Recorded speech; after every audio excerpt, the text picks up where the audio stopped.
Hindi lang business para sa kambal na negosyante sa Rizal ang paggawa nila ng caricature dolls. Nagiging tulay din ito para makatulong sila sa mga kapatid nating PWD. Para bigyan ng mukha ang balita, Mobile Journal, Jazz Paredes.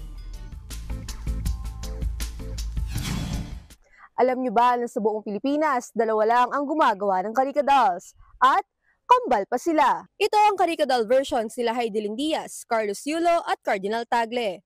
Ang Carica, hango sa salitang caricature dahil ang mukha nito ay cartoonized version ng taong ginagaya. Since 2014, ginagawa na raw yan ng kambal na sila Lori at Shell. Dati may souvenir shop sila pero hirap silang i-maintain. Hindi talaga siya nagiging patok. Kasi same siya dun sa Divisoria na ano.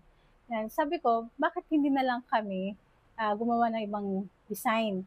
Nakita ko yung pinaka-bola nung anak ko, nalaruan ng anak ko. Kumuha ako ng ibang gamit. Kumuha ako ng rubber sheet, kumuha ako ng colored paper or ng wire. Sinubukan kong balutin yung bola. And then 1 week, hindi ko akalain na mabubuo ko yung doll. Gawa mula sa foam sheet, pintura at styrofoam ang kanilang Carica dolls. Ang size at design, bahala na si customer. Meron kaming small size.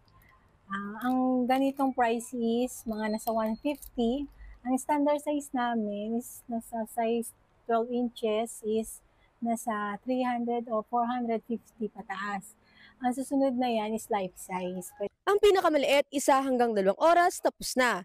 2 days inaabot ang standard size at 2 buwan pag life size, lalo na kung isang set. O yun, pinaka-banding din namin. Ando doon yung asaran, kulitan, ando doon yung kwentuhan. Yun ang pinaka-banding namin pag gumagawa kami ng Carica doll. Lalo na pag natutulungan ng glue.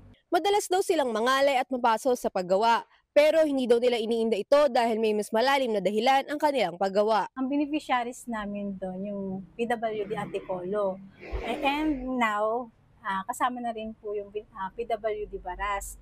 Yung mabebentahan ng Carica doll, yung kalahati yun, napupunta sa PWD, sa mga beneficiaries namin. Meron din silang mga for a cause events na para sa mga batang cancer patients at iba pa. Ngayon, nag-expand pa sila.